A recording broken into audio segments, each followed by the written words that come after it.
itu ada 3, sujud syukur, sujud sahwi, dan sujud tilawah. Jadi sujud syukur itu kita lakukan jika kita mendapat nikmat dari Allah atau terhindar dari musibah atau apapun yang kita ingin mensyukuri, itu kita bisa lakukan dengan sujud syukur.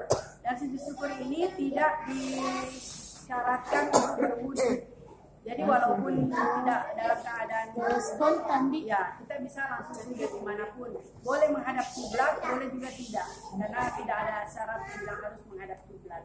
Kemudian sujud tilawah juga. Dan sujud tilawah itu sujud juga yang bukan di waktu sholat. Jadi di saat kita membaca ayat Al-Quran, kemudian ada ayat sajadah, dan di situ itu kita sujud tilawah. Membacanya sajadah wa jibril alladzi khalaqahu wa sawwahu wa basarahu bi'ainihi wa quwwatihi. Itu biasanya ada di Al-Quran, ada di pembatas-pembatas Al-Quran, biasanya ada itu doanya. Itu kita lakukan sujud 1 kali, baca doanya, kemudian langsung salam. Jadi itu tidak disyariatkan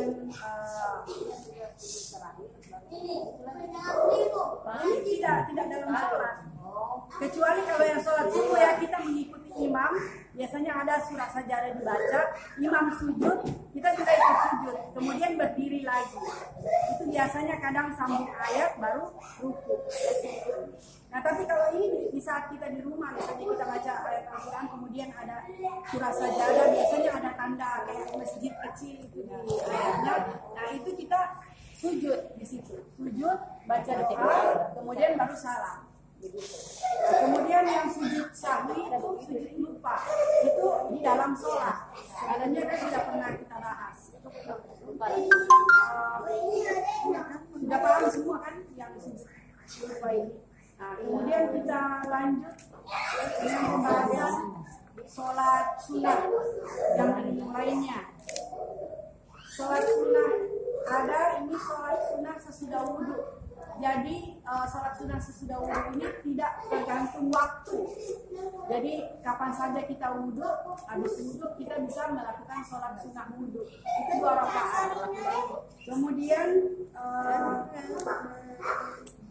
sholat tahiyatul masjid itu kita di saat kita masuk masjid, sebelum kita duduk itu kita sholat tahiyatul masjid.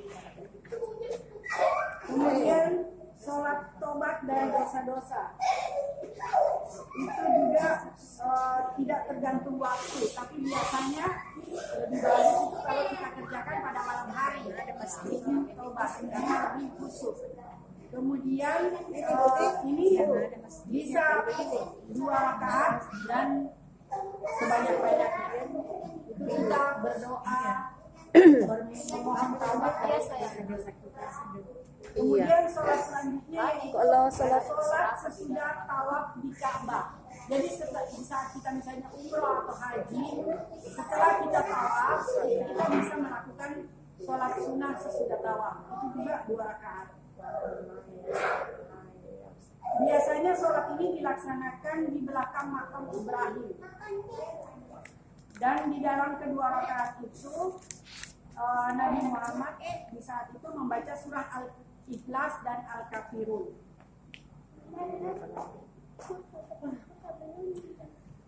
Nah, kemudian sholat kusuf atau sholat gerhana. Nah, sholat gerhana ini ada 2, yaitu gerhana matahari dan gerhana bulan. Nah, ini sholat ini berbeda dengan sholat-sholat sunnah yang lain. Nah, biasanya di zaman sekarang ini, kalau saya jelaskan ini pasti setelah itu akan lupa lagi. Karena tapi sekarang ini di WA atau Facebook, kalau sudah dekat-dekat gerhana, pasti ada yang posting acara gerhana. Karena dia itu habis sujud, berdiri, ruku lagi, baru sujud. Begitu. Nah, kemudian ada sholat lagi yaitu sholat istisqa. Sholat istisqa ini sholat meminta hujan. Jadi di saat ada musim kemarau berkepanjangan, itu bisa kita sholat istisqa. Itu pun tidak boleh sholat sendiri, kita harus sholat berjamaah dan sebaiknya di lapangan. Dan tata caranya juga itu kurang lebih hampir sama dengan sholat id. Jadi itu ada khutbah dulu, atau bisa juga khutbahnya setelah sholat, kemudian berdoa untuk meminta hujan. Ya, jadi untuk itu saya cukupkan sampai di sini pembahasan tentang sholat sunnah dan sujud sunnah. Sebelum saya tutup pengajian kita pada malam ini, ada beberapa hal yang ingin saya sampaikan dan diskusikan. Yang saya